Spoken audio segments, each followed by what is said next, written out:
দিনভর যমুনা কেন্দ্রিক সংঘর্ষ, ইনকিলাব মঞ্চকে কেন্দ্র করে 2 দফায় সংঘর্ষ, ইনকিলাব মঞ্চের নেতাদের হাসপাতালে যাওয়া, ফেসবুক লাইভ, চট্টগ্রামে অবরোধ, শাহবাগে অবরোধ, তারপরে শাহবাগে আবার পুলিশের হানা, পুলিশকে আক্রমণ করা, নানা কিছুর মধ্য দিয়ে আজকের দিনটা যখন গেল, সেই আলোচনাতেই সবাই মনোযোগ দিয়েছেন এবং সেই আলোচনার পরিপ্রেক্ষিতে নির্বাচন নিয়ে একটা আশঙ্কা তৈরি হয়েছে। অথচ আজকের দিনটাতে সবথেকে বেশি আলোচনা হবার কথা ছিল বিএনপির নির্বাচনী ইস্তেহার প্রকাশ। বিএনপি তার নির্বাচনী ইস্তেহার প্রকাশ করল, সেখানে নানা কথা বলল, 9টা প্রায়োরিটি ব্যাপার তারা ঘোষণা করলো, 51 দফা তারা ঘোষণা করলো। এই আলোচনাটাই সবথেকে বেশি আলোচনার ব্যাপার হওয়ার কথা ছিল, কিন্তু এই আলোচনাটা একেবারেই ব্যাকফুটে চলে গেছে এবং আমরা বিভিন্ন গণমাধ্যমেও দেখছি এই আলোচনাটা গুরুত্বহীন হয়ে পড়েছে।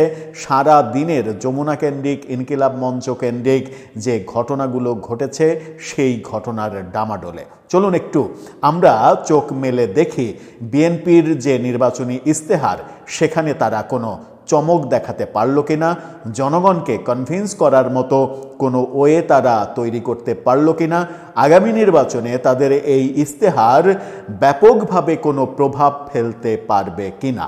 কি বললেন তারেক রহমান তার ইস্তেহারে, সেই আলোচনাই করবো এই ভিডিওতে। থাকবেন পলিটিক্স টিভির নিয়মিত আয়োজনে।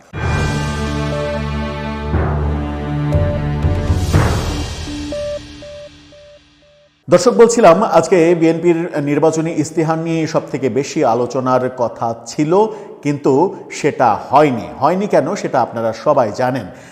সব মিলিয়ে যমুনার দিকে সবার চোখ ছিল, যমুনা ছাড়িয়ে Shahbag, Jamuna to Shahbag InterContinental hotel, সকাল 11টা থেকে রাত 9টা পর্যন্ত কয়েক দফায় পুলিশের সঙ্গে সংঘর্ষ, পুলিশের অনেকে আহত, আন্দোলনকারীরা 2 আন্দোলনকারীদের অনেকেই আহত, অনেক কিছু ঘটেছে।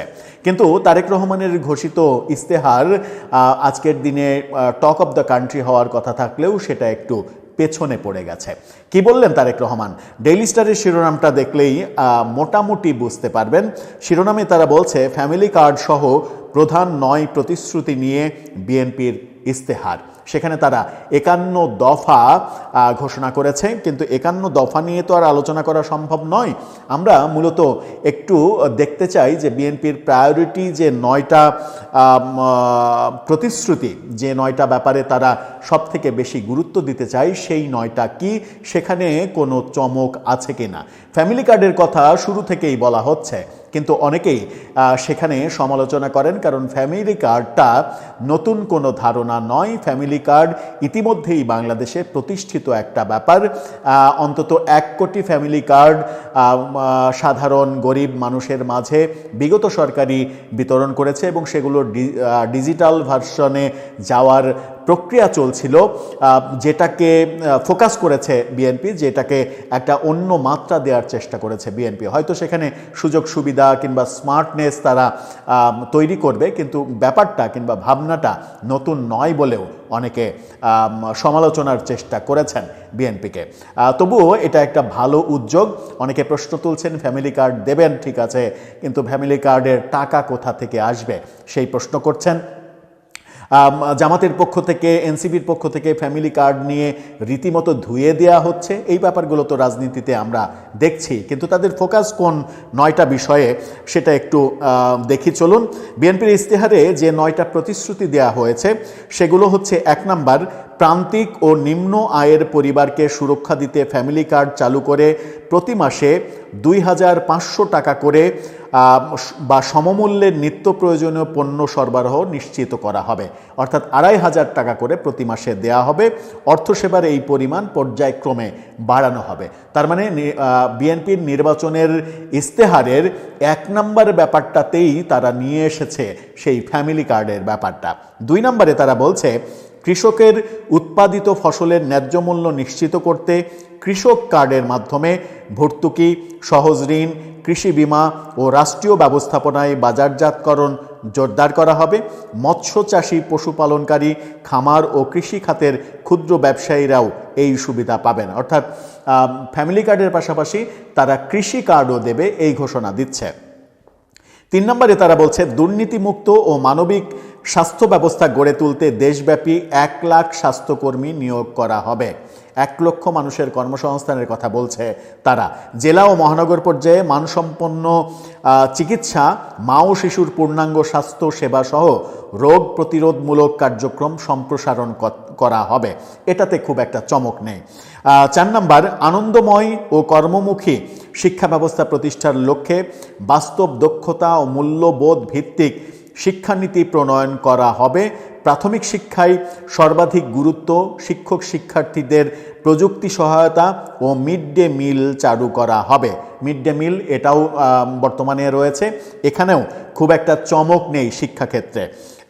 5 নম্বরে তরুণদের ভবিষ্যৎ নিশ্চিত করতে কর্মসংস্থান সৃষ্টি, কারিগরি ও ভাষা দক্ষতা উন্নয়ন, স্টার্টআপ ও উদ্যোক্তা সহায়তা, বৈশ্বিক ই-কমার্স প্ল্যাটফর্মে যুক্তকরণ সহ মেধাভিত্তিক সরকারি নিয়োগ নিশ্চিত করা হবে। এখানে কিছুটা নতুনত্ব আছে বোধহয়। 6 নম্বরে তারা বলছে ক্রীড়াকে পেশা ও জীবিকার মাধ্যম হিসেবে গড়ে তুলতে জেলা ও উপজেলা পর্যায়ে ক্রীড়া অবকাঠামো ও প্রশিক্ষণের ব্যবস্থা সম্প্রসারণ করা হবে। এটা একটা ভালো দিক যে ক্রীড়াকে তারা পেশা হিসেবে নেয়ার জাতীয়ভাবে একটা ব্যবস্থা করার কথা বলছেন। 7 নম্বর, পরিবেশ রক্ষা ও জলবায়ু সহনশীলতা জোরদারে দেশপ্রেমী জনগণের স্বেচ্ছাশ্রম ও সক্রিয় অংশগ্রহণের মাধ্যমে 10,000 কিলোমিটার নদী খাল খনন ও পুনঃখনন, 5 বছরে 15 কোটি বৃক্ষরোপণ ও আধুনিক বর্জ্য ব্যবস্থাপনা চালু করা হবে। এটি বোধহয় অতি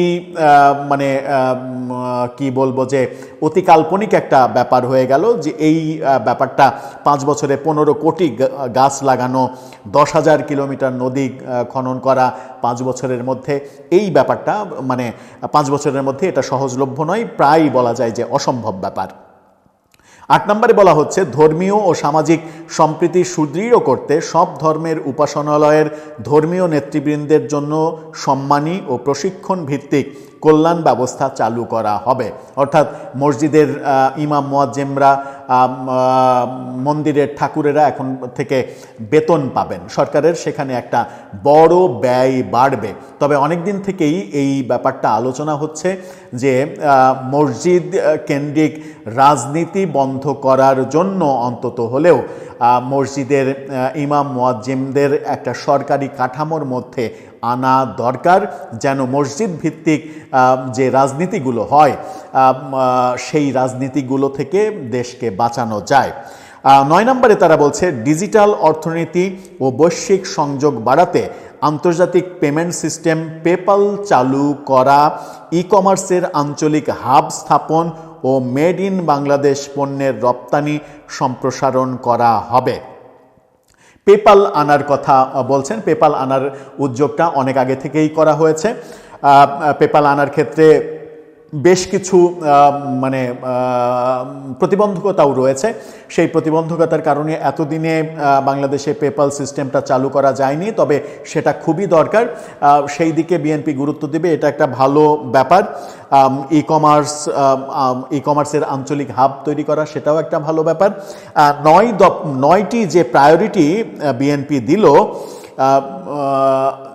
আমরা একটু সমালোচনায় যাই তাহলে। 9টি প্রায়োরিটির মধ্যে আমরা ক্রীড়াকে দেখলাম, খেলাধুলাকে দেখলাম, কিন্তু বাঙালি যে জন্য সব থেকে বেশি সমৃদ্ধ সেই সংস্কৃতির কথাটা বিএনপির এই প্রায়োরিটির মধ্যে নেই। আমি এখন পর্যন্ত তাদের 51 দফার বিস্তারিত যেহেতু পড়িনি, সেহেতু কোনো একটা খণ্ডে এই ব্যাপারটা হয়তো আছে, কিন্তু প্রায়োরিটির ব্যাপারে 1000 বছরের যে বাঙালি সংস্কৃতি, সেই সংস্কৃতির জায়গাটা নেই। এটা চরম একটা হতাশার ব্যাপার বিএনপির মতো প্রগতিশীল দাবি করা একটা দলের জন্য। যদিও তারা সংবিধানে আবার যে যে ব্যবস্থাগুলো প্রেসিডেন্ট জিয়াউর রহমান চালু করেছিলেন, সংবিধানে আল্লাহর ওপরে যে আস্থা, যে ব্যাপারগুলো ছিল, মানে সংবিধানকে ইসলামিকীকরণের যে ব্যাপারগুলো ছিল, সেই ব্যাপারগুলোর দিকে বিএনপি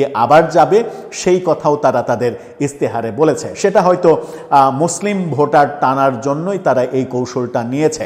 কিন্তু আমার মনে হয় যে বিগত সরকার আওয়ামী লীগ যে জায়গাটাতে সব থেকে বেশি অগুরুত্বপূর্ণ ভাব দেখিয়েছে তারা, এবং অগুরুত্বপূর্ণ ভেবেছে, গুরুত্বহীনভাবে তাদের 15 বছর 15.5 বছর অতিক্রম করেছে, সেটা হচ্ছে সংস্কৃতির জায়গাটা, যেটা আওয়ামী লীগের কাছ থেকে সব থেকে বেশি প্রত্যাশা ছিল। সেই জায়গায় আওয়ামী লীগ যেমন ব্যর্থ হয়েছে, তেমনি বিএনপির প্রায়োরিটির জায়গাতেও আমরা সংস্কৃতির ব্যাপারটা দেখলাম না। অথচ বিএনপি ঘটা করে, ফলাও করে তাদের নির্বাচনের থিম সং যখন প্রকাশ করছে, নির্বাচন নিয়ে নানা ধরনের গান তৈরি হচ্ছে, ভিজুয়াল তৈরি হচ্ছে, ভিজুয়াল কন্টেন্ট তৈরি হচ্ছে, সব কিছুই হচ্ছে। এবং তারেক রহমান আসার প্রেক্ষাপটে তারেক রহমানকে নিয়ে রিলস তৈরির প্রতিযোগিতা পর্যন্ত বিএনপি করেছে। 10 জন সেরাকে তারেক রহমানের সঙ্গে মিটিংয়ের সুযোগ করে দেওয়া হয়েছে। এই ব্যাপারগুলো বিএনপির নির্বাচনী ক্যাম্পেইনে যখন সবথেকে বড় ভূমিকা রাখছে, সেখানে সেই মানে সেটা তো একটা সংস্কৃতির একটা পার্ট, একটা মিডিয়ার একটা সেক্টর, কিন্তু এই টোটাল সংস্কৃতিটা তাদের প্রায়োরিটির দিকে নেই। আমরা বোধহয় খুশি হতে পারতাম প্রায়োরিটির জায়গায় 9টার জায়গায় যদি 10টা হতো, এবং সেই 10টার মধ্যে 6 নম্বরে যেমন ক্রীড়াকে স্থান দেওয়া হয়েছে, 6 নম্বরের আগে সংস্কৃতিকে স্থান দেয়া উচিত ছিল। সংস্কৃতিকে যদি আপনি স্থান না দেন, সংস্কৃতি চর্চার এবং সংস্কৃতি বিকাশের সুযোগ যদি তৈরি করতে না পারেন, অবারিত সুযোগ যদি না থাকে, তাহলে আমার দেশের হাজার বছরের সংস্কৃতি ক্রমেই মুখ থুবড়ে পড়বে, এবং ক্রমেই আমরা এক ধরনের যে অভিযোগগুলো বহু বছর ধরে আসছে, যে অভিযোগগুলোর প্রেক্ষাপটে বাংলাদেশে এক ধরনের জঙ্গিপনা ছেয়ে বসেছে, এক ধরনের সাম্প্রদায়িকতা ছেয়ে বসেছে, সেই সাম্প্রদায়িকতা থেকে আপনাকে যদি বের হতে হয়, তাহলে একেবারেই প্রথম শ্রেণী থেকে শুরু করে শিক্ষা ব্যবস্থাতে সংস্কৃতি ঢোকাতে হবে, এবং সংস্কৃতি বিকাশ, সংস্কৃতি চর্চার দ্বার উন্মুক্ত করতে হবে রাষ্ট্রীয় পৃষ্ঠপোষকতায়, যেন ছায়ানটের মতো সংস্কৃতির পাদপীঠ ব্যক্তিগত উদ্যোগে কিংবা বেসরকারি উদ্যোগে যেভাবে কিছু মানুষের অক্লান্ত পরিশ্রমে গড়ে উঠেছে, সেরকম প্রতিষ্ঠান যেন সরকারি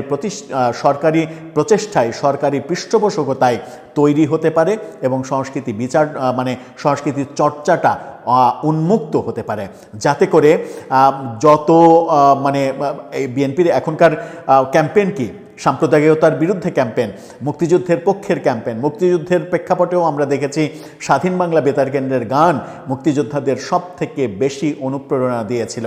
আমরা দেখেছি স্বাধীন বাংলা বেতার কেন্দ্রের চরমপত্র মুক্তিযোদ্ধাদের সব থেকে বেশি অনুপ্রেরণা দিয়েছে। শিল্পীরা যে মুক্তিযোদ্ধাদের ক্যাম্পে গিয়ে গিয়ে গান শুনিয়ে বেরিয়েছেন, সেই ব্যাপারটা, যে মুক্তিযুদ্ধর মাধ্যমে আমাদের এই দেশটা অর্জন, এবং মুক্তিযুদ্ধের প্রেক্ষাপটে সংস্কৃতি কর্মীদের অনন্য অবদান রয়েছে, এবং বাঙালি সংস্কৃতি সারা পৃথিবীর কাছে গবেষণার ব্যাপার, সেই জায়গায় বিএনপির প্রায়োরিটি লিস্টে সংস্কৃতি নেই। এটা খুবই হতাশার এবং দুঃখজনক ব্যাপার। তবুও তারা নতুন কিছু করার চেষ্টা করুক। তারা প্রায়োরিটি লিস্টে না রাখলেও, তাদের যদি মানে ছোট লিস্টেও থাকে সংস্কৃতির ব্যাপারটা, তারা সরকার গঠনের পরে সেটাকে যেন প্রায়োরিটির লিস্টে আনে, সেই প্রত্যাশা হয়তো আমাদের পক্ষ থেকে আমরা শুধু করতে পারি। ভাবনাটা বিএনপির মাথাতেই মানে থাকবে, বিএনপিকেই সিদ্ধান্ত নিতে হবে তারা কোন পথে যাবে। বাংলাদেশের পরবর্তী প্রজন্মকে সাংস্কৃতিক কাঠামোর মধ্য দিয়ে গড়ে তুলবে, নাকি সাম্প্রদায়িক কাঠামোর মধ্য দিয়ে গড়ে তুলবে? দর্শক, আপনার মতামত এ ব্যাপারে জানিয়ে লিখতে পারেন আমাদের কমেন্ট বক্সে।